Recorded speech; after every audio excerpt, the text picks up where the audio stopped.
Assalamualaikum warahmatullahi wabarakatuh. Selamat pagi anak-anak. Kita bertemu kembali di pelajaran kimia. Kita sudah sampai di sel volta ya, dan nanti sel elektrolisis ya. Di awal ya telah disebutkan bahwa hubungan timbal balik reaksi redoks dengan arus listrik ya. Kemarin kan sudah dibahas di waktu di penyetaraan redoks. Nah, tempat berlangsungnya perubahan tersebut disebut dengan sel elektrokimia. Dengan demikian, ada dua jenis sel elektrokimia, yaitu sel volta dan sel elektrolisis. Nah, makanya untuk sekarang kita nanti bahas tentang sel volta dan sel elektrolisis. Di situ ada untuk sel volta, sel yang menggunakan reaksi redoks spontan untuk menghasilkan arus listrik. Reaksi redoks spontan itu adalah reaksi redoks yang berlangsung serta-merta. Nah, di sini contohnya adalah reaksi antara logam seng ya dengan larutan tembaga atau tembaga 2 sulfat ya, di sini dicontohkan.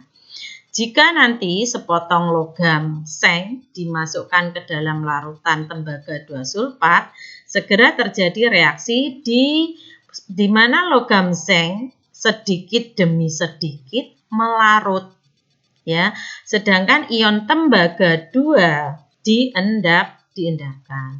Reaksi ini bersifat reaksi eksoterm yang ditandai dengan naiknya suhu larutan. Nah, reaksi yang terjadi yaitu Zn ditambah Cu2+ ya, Zn ditambah Cu2+ menghasilkan Zn2+ ditambah Cu.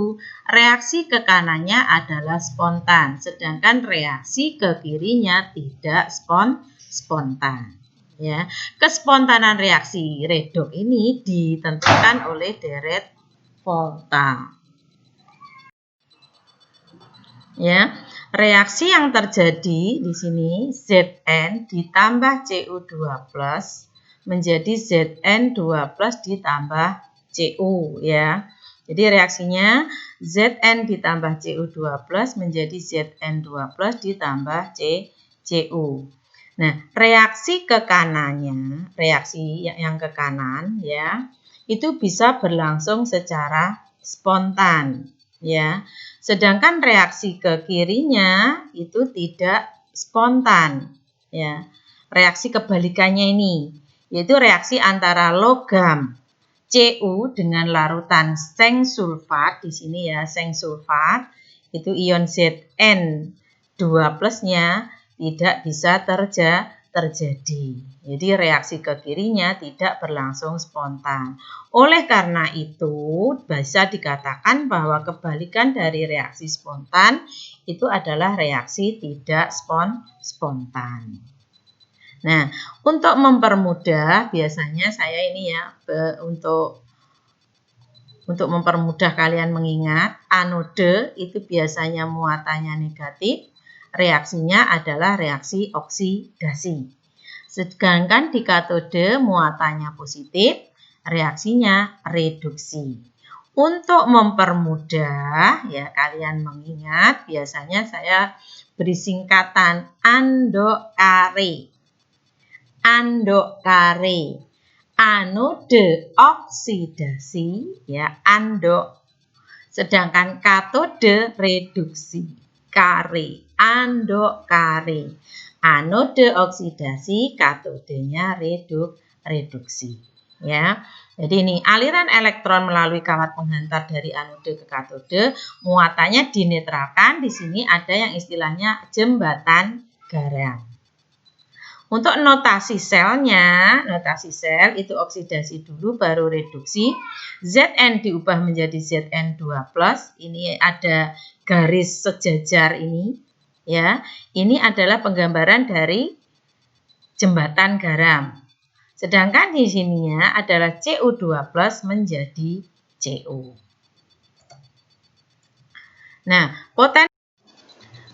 potensial elektrode atau E. Beda potensial elektrode yang diukur terhadap elektrode hidrogen atau potensial elektrode hidrogen itu adalah 0 volt. Nah, potensial elektrode, pengukuran potensial sel itu bisa digunakan untuk membandingkan kecenderungan logam-logam atau spesies lain ya untuk mengalami oksidasi atau reduksi. Misalnya yang sederhana yang tadi ya, jadi reaksi yang tadi, jika elektrode Zn menjadi Zn2+ ya, yang tadi di awal tadi, diganti dengan elektrodenya misalnya di sini Ag menjadi Ag+.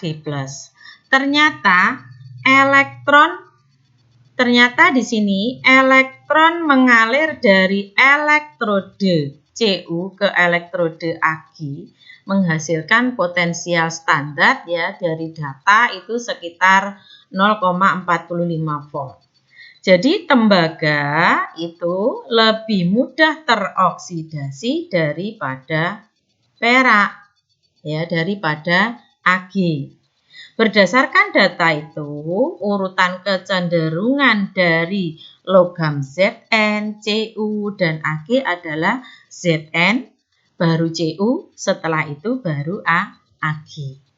Ya, jadi misalnya seperti itu. Nah, untuk membandingkan kecenderungan oksidasi atau reduksi dari suatu elektrode, itu ditetapkan pada suatu elektrode pembanding, yaitu elektrodenya adalah elektrode hidrogen. Elektrode hidrogen terdiri atas hidrogen yang dialirkan ya ke dalam larutan asam, ya, larutan asam di sini H+ ya, melalui logam inert, yaitu misalnya platina. Potensial sel yang dihasilkan oleh suatu elektrode dengan elektrode hidrogen disebut dengan potensial elektrode dan dinyatakan dengan lambangnya adalah E. Apabila pengukuran dilakukan pada kondisi standar, yaitu pada suhu 25 derajat Celcius dengan konsentrasi ion-ionnya 1 molar dan tekanan gasnya 1 atmosfer, disebut dengan potensial elektrode standar atau E0 ya. Dari berbagai elektrode itu nanti ada datanya. Ya, contoh di sini misalnya untuk elektrode potensial elektrode standarnya ini Ag ditambah Ag+ ditambah elektron ya menghasilkan Ag. E0-nya berarti potensial elektrode standarnya adalah positif 0,80 volt. Mg2+ ditambah 2 elektron menghasilkan Mg. E0-nya itu negatif 2,37 volt. Kalau untuk menentukan potensial sel standarnya ya, itu E0 sel ya, E0 sel itu diperoleh dari E0 katode dikurangi E0 anode. Ya, jadi potensial sel volta bisa ditentukan melalui percobaan dengan menggunakan voltmeter atau potensiometer. Di situ ya, potensial sel volta dapat dihitung berdasarkan data potensial elektrode positif atau katode dan potensial elektrode negatifnya di anode. Jadi E0 sel, kalian ingat, sama dengan E0 katode dikurangi E0 anode.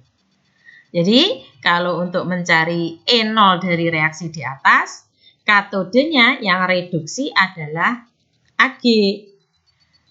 Ag+ ditambah elektron menjadi Ag.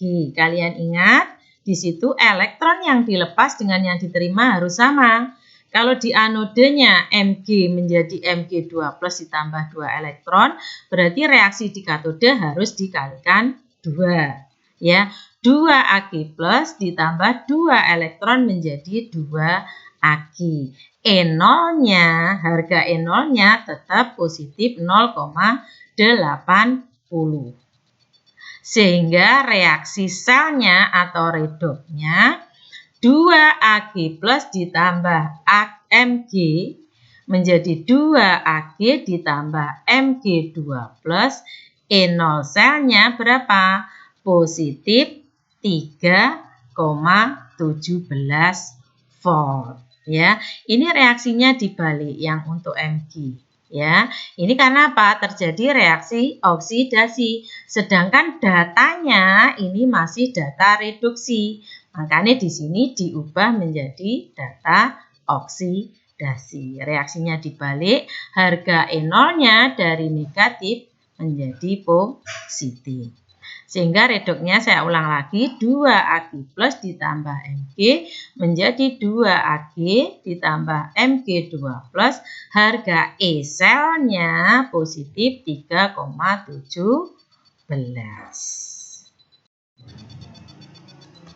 Kita lanjutkan ya, di situ ada persamaan Nernst. Jadi Walter Nernst pada tahun 1889 mengungkapkan hubungan konsentrasi dengan potensial sel. Ada reaksi, di situ ada Al diubah menjadi Al3+, ya, itu 0,36 molar, sedangkan Sn4+ diubah menjadi Sn2+, ya. Dengan apa ini? Elektrodenya adalah PT. Diketahui harga E0Al menjadi Al3+ negatif 1,66 volt, sedangkan Sn4+ menjadi Sn2+ itu positif 0,154 volt. Pembahasannya di sini sudah ya. Untuk reaksi sel dari ini kalian ingat tadi ya, reaksi ini sudah langsung reaksi totalnya. Itu elektron yang dilepas dengan elektron yang diterima harus sama, sehingga Al-nya dikalikan 2 sedangkan Sn-nya dikalikan 3. 2Al ditambah 3 Sn4+ menjadi 2Al3+ ditambah 3 Sn2+. Ini ya E-selnya ya, E-selnya tadi rumusannya kalau E-sel apa?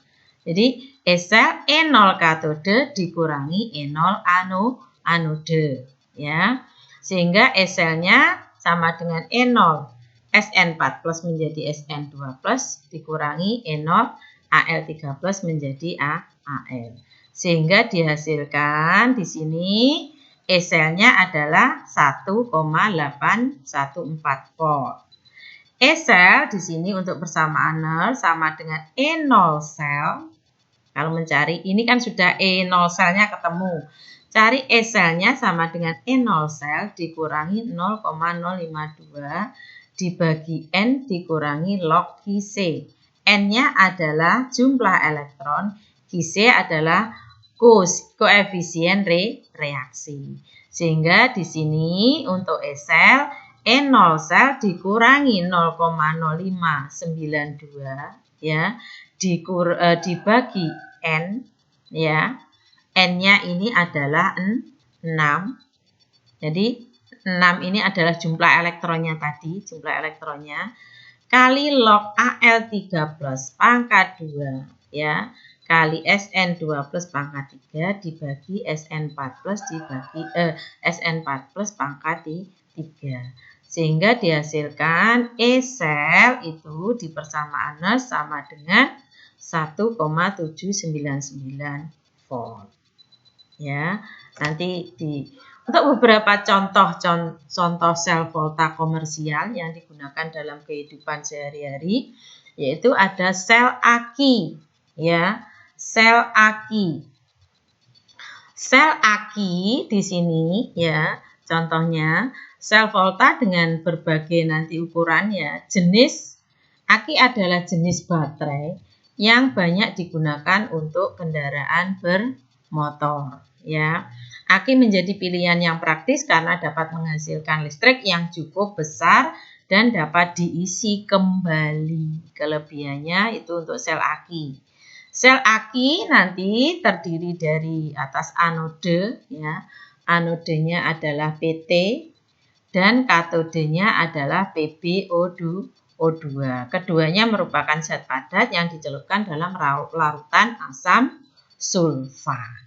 Jadi kalau kalian menambahkan air aki, itu air aki yang ditambahkan adalah asam sulfat. Kedua, elektrode tadi ya juga hasil reaksinya tidak larut dalam larutan asam sulfat sehingga tidak diperlukan jembatan garam ya. Jadi reaksinya nanti dilihat. Kalian cari untuk reaksi antara aki ya, elektrodenya adalah Pb, PbO2. Sedangkan baterai yang kedua adalah baterai atau sel kering. Atau di sini ya, untuk baterai kering ya yang mendapat ini awal sel Leclanché itu adalah yang mendapat hak paten atas penemuannya itu Pak Leclanché. Sel Leclanché terdiri atas suatu silinder seng yang berisi pasta ya, campuran antara MnO2 atau istilahnya itu adalah batu kawi dengan salmiak. Salmiak itu NH4Cl dan karbon ya, dan sedikit air. Jadi sel ini tidak 100% kering karena ada airnya ya. Karbon itu berupa batangan itu loh ya. Kalau kalian lihat batangan di baterai itu kan ada. Kalian cari juga nanti reaksinya seperti apa di baterai.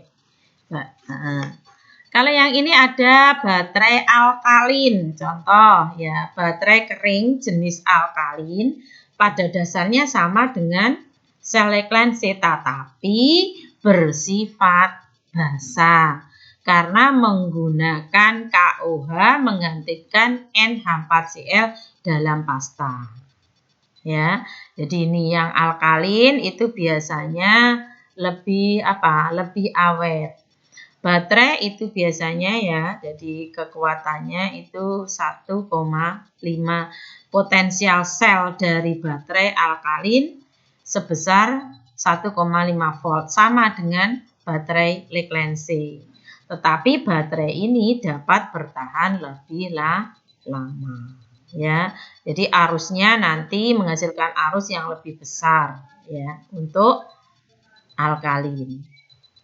Nah, baterai yang kalian gunakan yang dulu ya, mungkin kalau kalian punya HP yang lama itu menggunakan baterai litium ya, baterai litium. Baterai litium itu telah mengalami berbagai macam penyempurnaan. Baterai litium yang kini banyak digunakan adalah baterai litium ion. Ya, litium ion. Baterai litium ion tidak menggunakan logam litium tetapi ion litium. Ketika digunakan, ion litium berpindah dari satu elektrode ke elektrode lainnya melalui suatu elektrolit. Ketika dicas, arah aliran ion litium akan berbalik ya. Baterai litium ion diperdagangkan dalam bentuk kosong ya biasanya. Elektrodenya adalah LiCoO2 dengan grafit. Ya, jadi itu contoh-contoh nanti yang menggunakan sel Volta. Nanti kalian cari lagi contoh yang lainnya. Nah, ini sedikit ya untuk perkaratan besi atau korosi, proses elektrokimia di mana logam mengalami oksidasi, sedangkan oksigen udara mengalami reduksi. Karat logam umumnya berupa oksida atau karbonat. Jadi peristiwa korosi itu ya, di sini besi bereaksi dengan misalnya di sini dengan air ya. Jadi menghasilkan yang umum biasanya besi menjadi bereaksi dengan air dan udara ya. Udaranya oksigen. Ini reaksinya sudah di sini ada. Kemudian untuk korosi karena Fe bereaksi dengan O2 menghasilkan Fe2O3. Kalian ingat di situ reaksinya seperti apa. Cara pencegahan korosi itu dengan dicat bisa ya. Kalau kalian punya pagar itu dicat. Ada juga dengan elektroplating ya. Elektroplating pelapisan dengan logam lain ya. Terus di sini ini contohnya menggunakan logam Mg, ada katode, katodik ya. Ada galvanisasi, ada yang untuk mempermudah itu juga pelumasan oli atau pelumas ya. Jadi itu untuk pencegahannya. Tadi telah kita bahas salah satu sel elektrokimia yaitu sel volta ya. Dalam sel volta ya, reaksi redoks spontan digunakan sebagai sumber listrik. Kalau sel elektrolisis merupakan kebalikan dari sel volta. Dalam elektrolisis, listrik digunakan untuk melangsungkan reaksi redoks tidak spontan. Nah, jadi kebalikannya, sel yang menggunakan arus listrik untuk melangsungkan reaksi tidak spontan.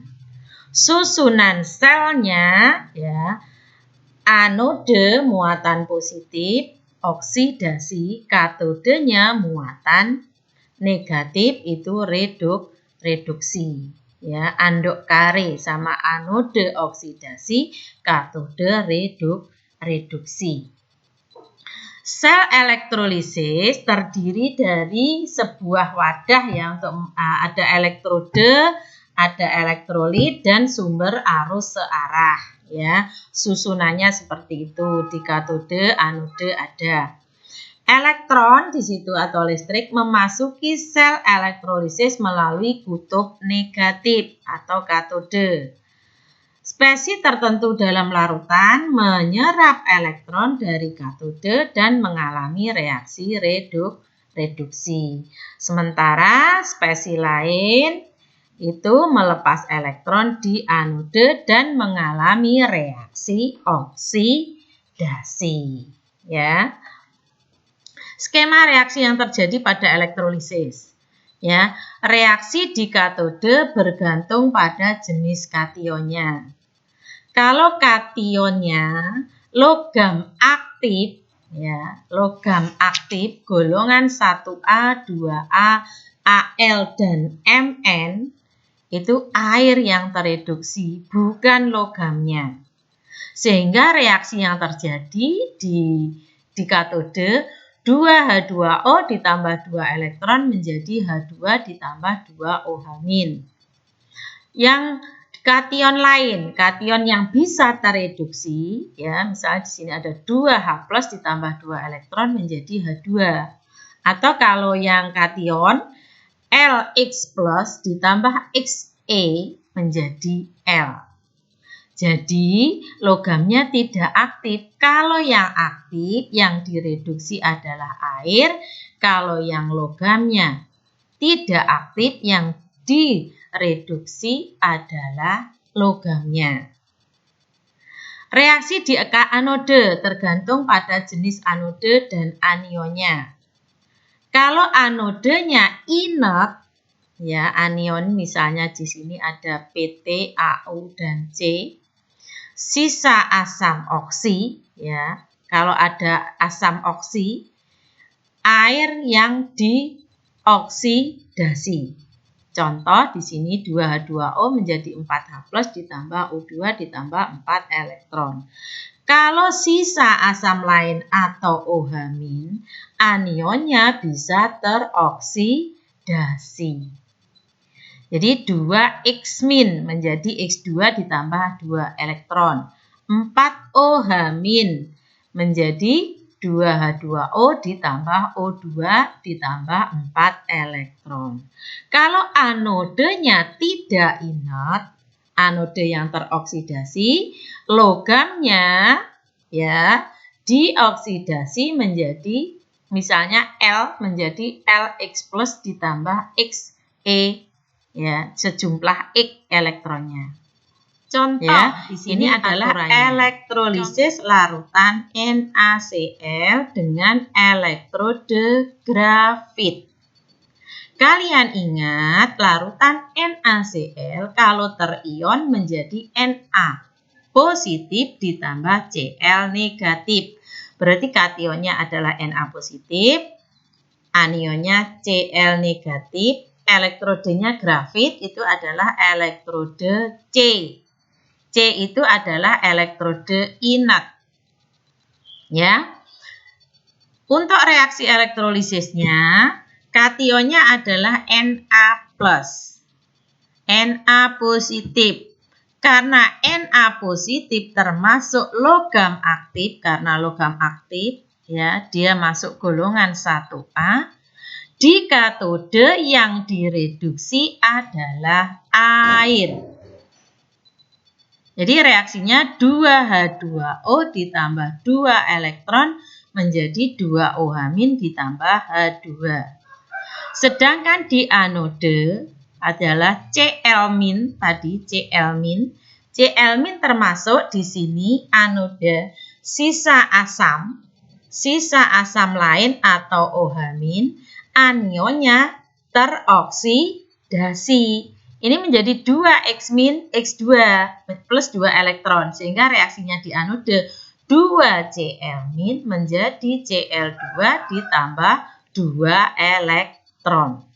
Sehingga reaksi redoknya, reaksi totalnya 2H2O ditambah 2Cl- menjadi 2OH- ditambah H2 ditambah Cl2. Ya. Ini jelas ya untuk reaksi elektrolisis.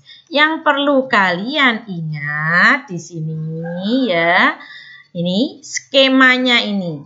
Kation logam aktif golongan 1A, 2A, Al, dan Mn yang direduksi adalah air. Sedangkan kation lain, kationnya tereduksi. Ya. Untuk anode diingat yang inert anion sisa asam oksi yang dioksidasi adalah air. Kalau sisa asam lain atau OH- anionnya dioksidasi. Untuk anode yang tidak inert, anode yang ikut teroksidasi, itu yang dioksidasi adalah anodenya. Jadi L menjadi Lx plus ditambah Xe. Ya, jelas ini ya untuk sel volta dan sel elektrolisis. Ini bisa untuk contoh yang lain kalian coba dari buku LKS-nya dan di buku BKS-nya kalian coba kerjakan. Ya. Jelas ya ini ya. Untuk sel volta dan sel elektrolisis. Sekian kalian pelajari dengan baik. Assalamualaikum warahmatullahi wabarakatuh.